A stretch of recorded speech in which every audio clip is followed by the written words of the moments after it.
Hi hello ನಮಸ್ತೆ ಎಲ್ರಿಗೂ ಚೆನ್ನಾಗಿದ್ದೀರಾ ಅಂತ ಭಾವಿಸ್ತಾ ನಮ್ಮ ಗಟೀಸ್ ಕಿಚನ್ಗೆ ನಿಮ್ಮೆಲ್ರಿಗೂ ಪ್ರೀತಿಯ ಸ್ವಾಗತ. ನಾನು ನಿಮ್ಮ ಚೈತ್ರ ಅಶ್ವಿತ್. ಎಲ್ಲರಿಗೂ ಹೊಸ ವರ್ಷದ ಪ್ರೀತಿಯ ಶುಭಾಶಯಗಳನ್ನು ತಿಳಿಸ್ತಾ ಇವತ್ತು ಹೊಸ ವರ್ಷ ಸಿಹಿ ರೆಸಿಪಿಯೊಂದಿಗೆ ಶುರು ಮಾಡುವ ಅಂತ ಹೇಳಿ 5 ನಿಮಿಷದಲ್ಲಿ ಡ್ರೀಮಿ ಆ್ಯಂಡ್ ಕ್ರೀಮಿ ಚಾಕ್ಲೇಟ್ ಮೂಸ್ನ ಹೇಗೆ ಮಾಡೋದು ಅಂತ ನೋಡುವ. Come let's get started. ಮೊದಲನೇದಾಗಿ ನಾನಿಲ್ಲಿ ಅಮೂಲ್ ಅವರ ಡಾರ್ಕ್ ಕಾಂಪೌಂಡ್ ಚಾಕ್ಲೇಟ್ ತೊಗೊಂಡಿದ್ದೀನಿ. ಅದನ್ನು ಕ್ಯೂಬ್ಸ್ ಆಗಿ ಕಟ್ ಮಾಡಿಕೊಡ್ತಾ ಇದ್ದೀನಿ. ನೀವು ಸಣ್ಣದಾಗಿ ಕ್ಯೂಬ್ಸಾಗಿ ಕಟ್ ಮಾಡ್ಕೊಳ್ಳಿ, ಆವಾಗ ಮೆಲ್ಟಿಂಗ್ ಈಸಿ ಆಗುತ್ತೆ. ಇಲ್ಲಿ 500 ಗ್ರಾಮ್ಸ್ ಆಫ್ ಕಾಂಪೌಂಡ್ ಚಾಕ್ಲೇಟ್. ಅದು ಇಲ್ಲಿ ನಾನು ಚಾಕ್ಲೇಟ್ದು ಶೇವಿಂಗ್ಸ್ ತೊಗೋತಾ ಇದ್ದೀನಿ ಗಾರ್ನಿಷ್ಗೋಸ್ಕರ ಲಾಸ್ಟ್ನಲ್ಲಿ. ನೀವು ಇದಿಲ್ಲ ಅಂದ್ರೂ ಚಾಕ್ಲೇಟ್ ಫ್ಲೇಕ್ಸ್ ಹಾಕ್ಕೋಬೋದು, ಅದು ಇಲ್ಲಾಂದರೆ ಚಾಕೋ ಚಿಪ್ಸ್ ಹಾಕ್ಕೋಬೋದು. ಚೆನ್ನಾಗಿರುತ್ತೆ ಮಕ್ಕಳಿಗೆ ನೋಡೋದಕ್ಕೂ ತಿನ್ನೋದಕ್ಕೂ. ಇಲ್ಲಿ ನಾವು ಚಾಕ್ಲೇಟ್ ಕ್ಯೂಬ್ಸ್ನ ಮೆಲ್ಟಿಂಗಿಗೆ ಒಂದು ಪಾತ್ರೆನಲ್ಲಿ ಹಾಕ್ಕೊಳ್ಳೋಣ. ಇಲ್ಲಿ ಚಾಕ್ಲೇಟ್ನ ಹೇಗೆ ಮೆಲ್ಟ್ ಮಾಡ್ಕೊಳ್ಳೋದು ಅಂದರೆ ಡಬಲ್ ಬಾಯ್ಲಿಂಗ್ ಮಾಡ್ಕೋಬೇಕಾಗತ್ತೆ. ಇಲ್ಲಿ ಒಂದು ಪಾತ್ರೆಯಲ್ಲಿ ಮುಂಚೆನೇ ನೀರನ್ನ ಕುದಿಸ್ಕೊಳ್ಳಿ. ಅದಾದ ನಂತರ ಇಲ್ಲಿ ಚಾಕ್ಲೇಟ್ ಕ್ಯೂಬ್ಸ್ ಏನು ಹಾಕ್ಕೊಂಡಿದ್ವಿ ಅದನ್ನು ಅದರ ಮೇಲಿಟ್ಟು ಮೆಲ್ಟಿಂಗಿಗೆ ಬಿಟ್ಬಿಡಿ. ಬೇಗ ಕರ್ಗೋಗುತ್ತೆ, ಬೇಗ ಮೆಲ್ಟ್ ಆಗುತ್ತೆ ಚಾಕ್ಲೇಟು. ಸ್ವಲ್ಪ ಮೆಲ್ಟ್ ಆಗೋವಾಗ ನಾವಿಲ್ಲಿ ಅನ್ಸಾಲ್ಟೆಡ್ ಬಟರ್ ಹಾಕ್ಕೋತಾ ಇದ್ದೀನಿ. ಒಂದು 1/4 ಕಪ್ನಷ್ಟು ಮೆಜರಿಂಗ್ ಕಪ್ನಲ್ಲಿ 1/4 ಕಪ್ನಷ್ಟು ಅನ್ಸಾಲ್ಟೆಡ್ ಬಟರ್ ಹಾಕಿ ಈ ಥರ ಎಲ್ಲ ಮೆಲ್ಟ್ ಮಾಡ್ಕೊಳ್ಳಿ. ಚೆನ್ನಾಗಿ ಎರಡು ಹೊಂದ್ಕೋಬೇಕು ಆ ರೀತಿ. ಸ್ವಲ್ಪ ಆರ್ಲಿಕ್ಕೆ ಬಿಟ್ಟು ನಾನಿಲ್ಲಿ 250 ಗ್ರಾಮ್ಸ್ನಷ್ಟು ವಿಪ್ಪಿಂಗ್ ಕ್ರೀಮ್ ತೊಗೊಂಡಿದ್ದೀನಿ.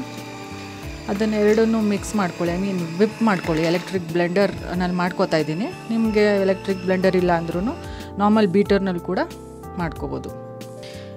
ಈ ಥರ ಚೆನ್ನಾಗಿ ಮಾಡ್ಕೊಳ್ಳಿ ವಿಪ್ಪು.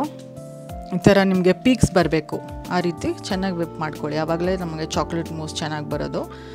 ಈಗ ನಾನಿಲ್ಲಿ ಚಾಕ್ಲೇಟ್ ಮೂಸ್ನ ಅಸೆಂಬಲ್ ಮಾಡ್ತಾಯಿದ್ದೀವಿ. ಮೊದಲನೇದಾಗಿ ಚಾಕ್ಲೇಟ್ ಸಿರಪ್ ಆ್ಯಡ್ ಮಾಡ್ಕೋತಾ ಇದ್ದೀನಿ. ಯಾವುದಾದ್ರೂ ಚಾಕ್ಲೇಟ್ ಸಿರಪ್ ಆಗ್ಬೋದು. ಆಮೇಲೆ ನಾವಿಲ್ಲಿ ಚಾಕ್ಲೇಟ್ ಮಿಕ್ಸ್ಚರ್ ಏನು ಮಾಡ್ಕೊಂಡಿದ್ವಿ ಅದನ್ನು ಒಂದು ಲೇಯರ್ ಹಾಕ್ಕೊಳ್ಳೋಣ.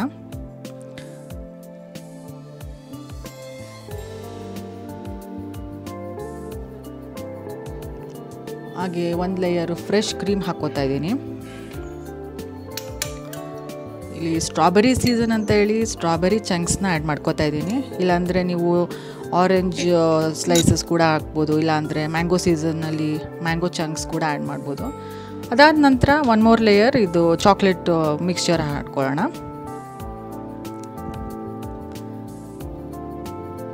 ಮಕ್ಳಿಗಂತೂ ತುಂಬಾ ಇಷ್ಟ ಆಗುತ್ತೆ. ಅದ್ರ ಮೇಲೆ ಮತ್ತೊಂದು ಗಾರ್ನಿಷ್ಗೋಸ್ಕರ ಇದು ಸ್ಟ್ರಾಬೆರಿ ಚಂಕ್ಸ್ ಆ್ಯಡ್ ಮಾಡ್ತಾಯಿದ್ದೀನಿ. ಅದ್ರ ಮೇಲೆ ಸುಮ್ಮನೆ ಡ್ರಿಸಲ್ ಮಾಡ್ಕೊಳ್ಳಿ ಫ್ರೆಶ್ ಕ್ರೀಮ್ನ, ಸುಮ್ಮನೆ ಒಂದು ಡೆಕೋರೇಷನ್ಗೋಸ್ಕರ. ಅಲ್ಲಿ ಒಂದು ಸ್ಲೈಸ್ ಆಗಿರೋಂತಹ ಸ್ಟ್ರಾಬೆರಿ ಇಟ್ಕೊಂಡ್ಬಿಟ್ರೆ ಚಾಕ್ಲೇಟ್ ಮೂಸ್ನ ಫ್ರಿಜ್ನಲ್ಲಿ ಇಟ್ಕೊಂಡೇ ತಿನ್ಬೇಕು. ಇದನ್ನ ಒಂದು 1/4 ಗಂಟೆ ಅಷ್ಟು ಫ್ರಿಜ್ನಲ್ಲಿ ಇಟ್ಬಿಟ್ಟು ಆಮೇಲೆ ನೀವು ಸರ್ವ್ ಮಾಡ್ಬೋದು. ಎಷ್ಟು ಚೆನ್ನಾಗಿ ಕಾಣ್ತಾ ಇದೆ ನೋಡಿ, ಕಲರ್ಫುಲ್ಲಾಗಿ. ಸೊ ಈ ಒಂದು super easy super tasty chocolate mousse 5 ನಿಮಿಷದಲ್ಲಿ 2 ಇಂಗ್ರೀಡಿಯೆಂಟಲ್ಲಿ ನೀವು ನಿಮ್ಮ ಮನೆಯಲ್ಲಿ ಈ ಹೊಸ ವರ್ಷದಂದು ನಿಮ್ಮ ಫ್ಯಾಮಿಲಿಯೊಟ್ಟಿಗೆ ಫ್ರೆಂಡ್ಸ್ನೊಟ್ಟಿಗೆ ಟ್ರೈ ಮಾಡಿ ಹೇಗಿತ್ತು ಅಂತ ಕಮೆಂಟ್ ಮೂಲಕ ತಿಳಿಸಿ. ಎಲ್ಲರ ಮನೆಯಲ್ಲೂ ಒಳ್ಳೆ ಅಡುಗೆ ಆಗಬೇಕು ಅನ್ನೋದೇ ನಮ್ಮ ಒಂದು ಉದ್ದೇಶ. ಮುಂದಿನ ವಿಡಿಯೋದಲ್ಲಿ ಹೊಸ ರೆಸಿಪಿಯೊಂದಿಗೆ ಸಿಗೋಣ. Until then happy cooking, happy eating and keep smiling. Happy new year. ನೀನು ಹೇಳು ಹ್ಯಾಪಿ ನ್ಯೂ ಇಯರ್.